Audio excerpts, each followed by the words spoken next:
Let's get in Mr. Sanjeev Srivastava, senior journalist who joins us now.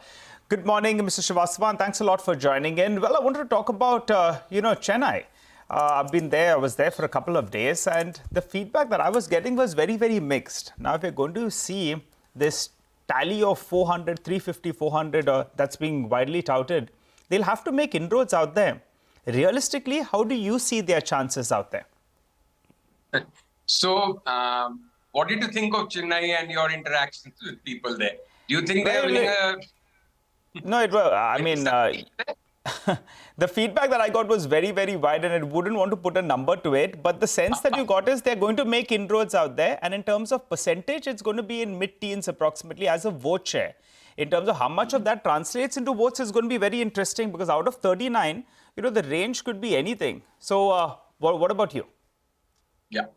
So what we are hearing about Tamil Nadu is that, like you said, that the BJP is likely to improve its vote share quite dramatically, maybe.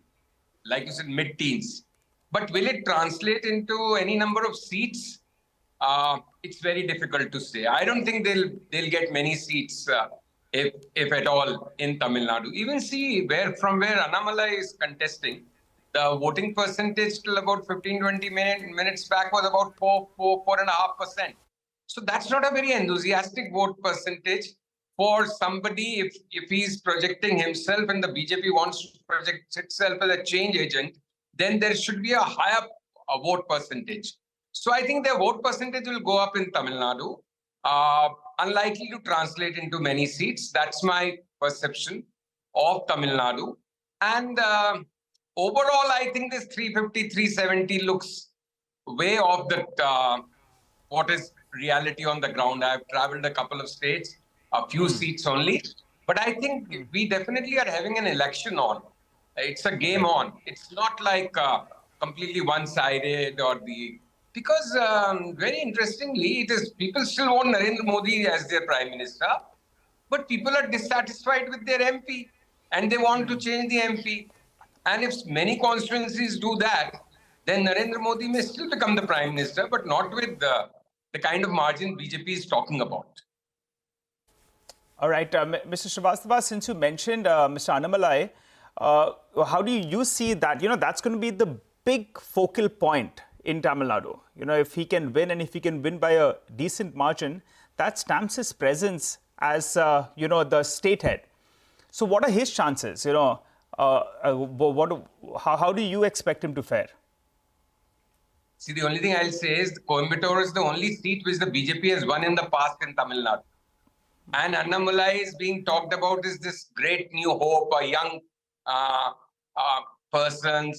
educated person, IIT, IPS officer background, coming in with new brand of politics, taking on the established order in Tamil Nadu, which was a two-party system, AIDMK and DMK, breath of fresh air, as not a family background person, unlike a Stalin or earlier leaders. But will that translate into a win or a near win or a good fight is something I would really be not able to say because it's very tough. So the BJP is very good at creating a perception and talking about it, but on ground, and Tamil Nadu being a new ground, a new area for them, to get a higher percentage of votes is one thing, to win seats would be very different from that. So I would wait till June 4th on that. Sanjeev, hi, good morning. Hi, Prashant. So, what about Maharashtra? As Sanjay was telling us, I mean, this is a complex and an interesting one. What are you picking up?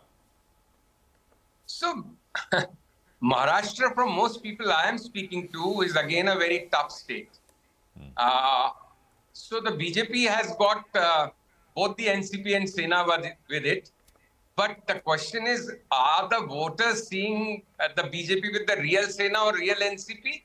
Or are they seeing it, the BJP with that kind of a lens that, you broke Sena and you broke NCP? So, and there's a lot of talk, which one hears about sympathy for Uddhav and Sharad Pawar.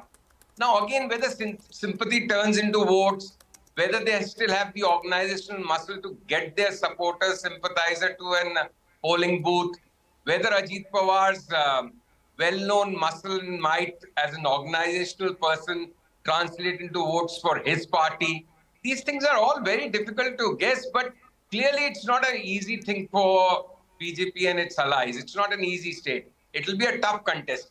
What I am making out of this election, Prashant, is that this is a real election. A street-by-street battle is on in many places. BJP still has an edge. People still want Prime Minister Modi as their Prime Minister for the third term. But are they voting on the ground for their MPs? Are local issues dominating on the national issue of seeing Modi as the Prime Minister again for the third time? So like in Rajasthan, I see a lot of people wanting Mr. Modi, but very dissatisfied with their MPs. And Mr. Modi is having to contest local issues, local candidates, local perceptions, local mood swings. So that's the real contest. That's where somewhere it is helpful for the opposition that they don't have a face being projected. So if it was a Rahul Gandhi or anyone else against Mr. Modi, it would have been so much easier for the BJP and Mr. Modi. Now with a lack of clarity on who is the Vikalp or the alternative, it has become somewhat more muddled and easier for the opposition on the ground, if you can understand what I'm trying to say. No, I get it. We have Ninad Sheth also with us. Ninad, we were hoping to sort of get you on a little earlier. But tell us, I mean, we talked about Tamil Nadu, we talked about Maharashtra, and a little bit about other states. You might have sort of heard what Sanjeev was telling us. But talk about all India. What is the picture looking like? I mean, it's a long election, right? All the way from now to the 1st of June. BJP, of course, has been strong, dominant in its sort of core, North Hindi heartland belt, trying to make inroads into the South, Tamil Nadu, etc. specifically. What is your number, if I can sort of boil it down to that, Ninad? A number for the whole election? Yes, for the whole election. Well, I don't know. I mean, I'm not the soothsayer, but I would still say that, the fact of the matter is that it's a little bit of history repeating. I think there are three issues here. One is the direct connection of Narendra Modi with the voter, which in the general election, the Indian elite has generally, understood. There is this first time since Nehru, I would say that there is a prime minister who has a direct connection with the voter. The second, I would say, it's very important to realize that in the global slowdown, the Indian economy is doing relatively well. Direct transfers, agricultural relief and all other measures, we will now be seeing how they add up. Because, bear in mind, it is not easy in a fractured country like India with so many different, mini polities to go in for a third single party majority. That I think is quite unprecedented. It's simply unimaginable. So as for this particular phase of the elections, I think it's very interesting that in the Northeast, BJP is the dominant party. It wasn't so even in the last election. I think in Tamil Nadu, BJP has only 3.7% vote share. I am not really sure whether it will score even a single MP there. But the point is not that. The point is that if it dramatically increases its vote share, then the southern, comfort starts settling in. Finally, one more thing I would like to say that the impact of a lot of people are saying that the impact of the Ram Mandir has sort of faded away. I do not agree with you. As countries become richer, for example, and this is not new for India. If you look at Germany when it became a $3 trillion economy, ever since then. It is ruled by a party called the Christian Democrats. It is not a secular party. The party's name is Christian Democrats. In American elections, the South, the Christian South has a huge sway. So, as people, and in India also, we are getting more comfortable in our own skin. So I think the Ram Mandir is a very important issue in this election. No, Ninad, so let's just invert that question, right? BJP, of course, is extremely strong. Has been very strong in the north, right? Actually, it's been strong throughout, but north, of course, is the core voter base. So the point is, can they become stronger, or should we look at? I mean, it's the incremental vote which matters, right? So is that Are they going to do better? Will they? What's your sense in that sense? And that's why I started. Yeah, go on. Yeah. In Tamil Nadu, I do not see them making too much of a radical change. In Karnataka, Right. they're going to surprise everybody, in my opinion, and do very, very well.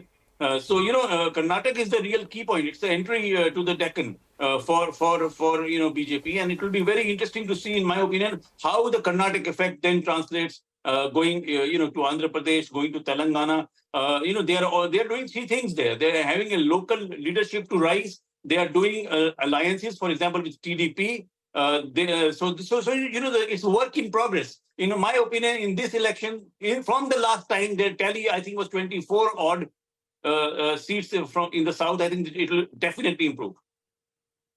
But you're not putting a number to it. I'm not a soothsayer, but I would say that it will probably cross 32 perhaps. Okay. Sanjeev, you want to put a number to it, the whole election? Number to the entire election? Yeah. Okay. Not that I know, but I'll still put one number. That is more like intuitive and my gut instinct. Yeah. I think it will be less than 2019. Okay, that's not a number, but My number is 322. okay. Now We I have think 322. Ninad is inspired. Sanjeev is inspired. Ninad 322, right? Ninad? That's right. No. And I'm saying about 270. and this is both of you talking about the BJP, right? Not the That's ND, not the alliance. That's correct. Okay, I'm talking about 322 for Ninad and 270 For the BJP. for the BJP. Got it. It's a And for tsunami. the- It's a tsunami alert. It's a tsunami alert out there. Sorry? Okay, I think no. Ninad is saying there is a tsunami alert out there, so it's a wave. Well, if it's a wave, then all bets are off. But where I travel, I don't see a wave. Okay, Perhaps and many travel a bit more. many And- have. And having said that, I have only come to see a wave in hindsight. So I come out with that disclaimer as well. Some people have told us that it's a quiet election this time. I mean, on the ground, there's not too much. Usually is it because it's just maybe too hot on the ground across the country? It's also a long election, right? So you don't want to peak early in that sense. Ninad and Sanjeev, you go first. Do you sense that? And does that have any implications? It is surprisingly quiet. I would have worried in the sense that if you're an incumbent, you sometimes do worry if it's quiet. But I sense that there is sort of, how do I say it, a new normal. It's a new normal. There is the opposition does not exist. The Congress, for example, in many places just does not exist. When you do not have an organizational strength, when you are not there on the booth level, it becomes very difficult to mobilize. It becomes very difficult, to mobilize a mood, if you like, to create, the euphoria, to sort of, enchant your cadre to come out. In my opinion, the party system's collapse in the opposition is very surprising. We should not forget an interesting thing that, for example, the Samajwadi Party. In Samajwadi Party, ever since Akhilesh has taken over, he has never won an election. It is one thing to inherit a party structure. It is quite another to make it work in an electoral way. I am not saying, they don't deliver to their constituencies. I'm saying in an electoral outcome way. So that is very, very obvious that one of the reasons why it is so quiet is that the opposition, is just not existing in many places on the ground. It's not quiet in West Bengal, for example. The TMC is an existing party which does existing political work. So, it's not quiet in West Bengal at all. So, I think that's a very important factor in why it is quiet. And since you gave the example of a tsunami, let me add this: is the sea quietens down before a tsunami. So yes, it does. Yes, it's always quiet before we'll have to wrap this up here, but we have your numbers and I have that written down, so we'll have both of you back once we get into the thick of the. As I said, it's a long election season, and we'll have you back again. Prashant, you are not allowed to embarrass us later. No, no, no. All right, thank you very much. I am a Gujarati punter. I am okay if I am embarrassed.